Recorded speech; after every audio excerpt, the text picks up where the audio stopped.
నేను ఒకటే అడుగుతా ఉన్నాను అధ్యక్ష, 500 రూపాయలు బోనస్ గెలిచిన వెంటనే ఇస్తామన్నారు కదా, మరి ఇప్పుడు గెలిచి దాదాపు 2-3 వారాలు అవుతుంది, 3వ తారీఖే మీరు గెలిచారు, మరి ఈ రోజుకి 3 వారాలు అవుతున్నది, మరి 500 రూపాయలు బోనస్ ఎప్పటికల్లా ఇస్తారు, మరి ఇప్పటికి దాని గురించి క్లారిటీ లేదని చెప్పి నేను తెలియజేస్తా ఉన్నాను.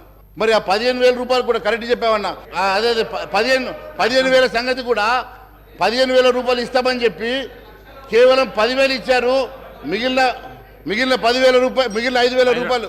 గౌరవ మంత్రి గారు, సార్ నేను గౌరవ సభ్యులు మహేశ్వర్ రెడ్డి గారు మాట్లాడుతూ ఉన్నారు అధ్యక్ష, 500 రూపాయల బోనస్ గురించి మాట్లాడుతున్నారు. వారు కూడా వాణిజ్యం వ్యాపారం చేసే వ్యక్తి, వారికి తెలుసు అధ్యక్ష, బిజినెస్ పెట్టిన తర్వాత కొద్ది సమయం పెడుతుంది, ఒక క్రమం మేము 100 రోజుల లోపల మేము అమలు చేస్తామని చెప్పాం.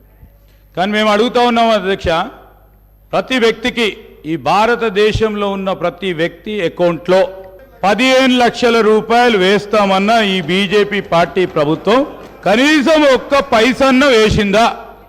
దాని గురించి మాట్లాడమని చెప్పండి అధ్యక్ష. చూడండి మంత్రి గారు ఇక్కడ బిజినెస్ అంటే ఈ సభని ఒక బిజినెస్తో పోలుస్తున్నారు అధ్యక్ష, ఈ సభని ఒక కార్పొరేట్ కంపెనీతో పోలుస్తున్నారు అధ్యక్ష. ముందు ఆయన మీద చర్యలు తీసుకోండి అధ్యక్ష, ముందు ఆయన మీద చర్యలు తీసుకోండి.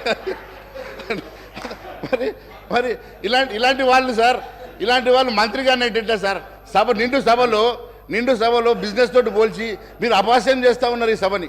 15 లక్షల విషయం చెప్పారు కదా అధ్యక్ష, ఖచ్చితంగా ప్రతి వ్యక్తికి వినండి, అరే మా జీడిపి పెంచడానికి దాని ఉద్దేశం ఏంటంటే అందరి అకౌంట్లో 15 లక్షలు వేస్తామని కాదు, ప్రతి వ్యక్తికి 15 లక్షల వర్త్ మనిషిగా మారాలంటే రేపు GDP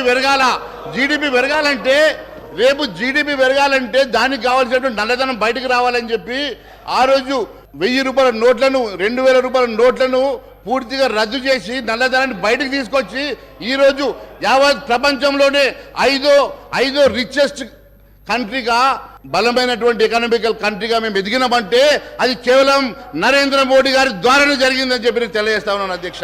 Please subscribe to KTV Telugu. KTV